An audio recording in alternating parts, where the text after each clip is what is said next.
Inaprubahan na ni Pangulong Ferdinand R. Marcos Jr. ang one-time rice assistance para sa mga militar ngayong 2024.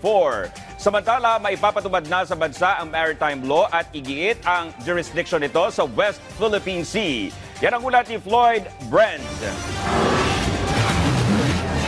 Inaprubahan na ni Pangulong Ferdinand R. Marcos Jr. ang one-time rice assistance para sa mga militar ngayong 2024. Base sa Administrative Order No. 74, tig 25 kilos ng bigas ang ibibigay sa lahat ng Military and Uniform Personnel o MUPs. Para yan sa mga nasa serbisyo pa ng November 30 ngayong taon. Kabilang sa mabibigyan ng bigas ang mga tauhan ng AFP at uniform personnel ng PNP, BFP, PCG at iba pa. Batay sa kautusan, kukunin ang ipapamahaging bigas sa mga lokal na magsasaka na nakikibahagi sa Kadiwa program ng Department of Agriculture. Isasagawa sa mga itinalagang warehouse ang distribusyon mula Disyembre hanggang Marso ng susunod na taon.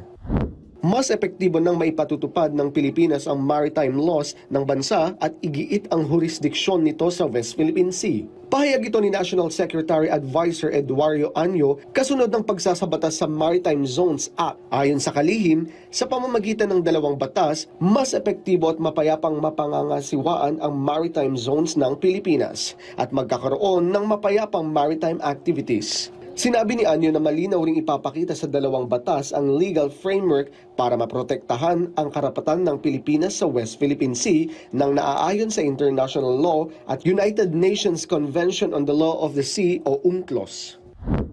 Binisita ni US Ambassador to the Philippines Mary Kay Carlson ang lalawigan ng Tarlac kahapon na inorganisa ng Tarlac Heritage Foundation kung saan ipinapamalas ang Art of Belen making na bahagi ng kultura ng Pinoy. Ang Tarlac ay tinaguri ang Belen Capital of the Philippines. Kabilang sa mandato ni Carlson ay ang cultural diplomacy. Ito ang kauna-unahang pagbisita ng ambassador simula nang manalo si Donald Trump bilang Pangulo ng Amerika. Floyd Brens para sa Pambansang TV sa Bagong Pilipinas.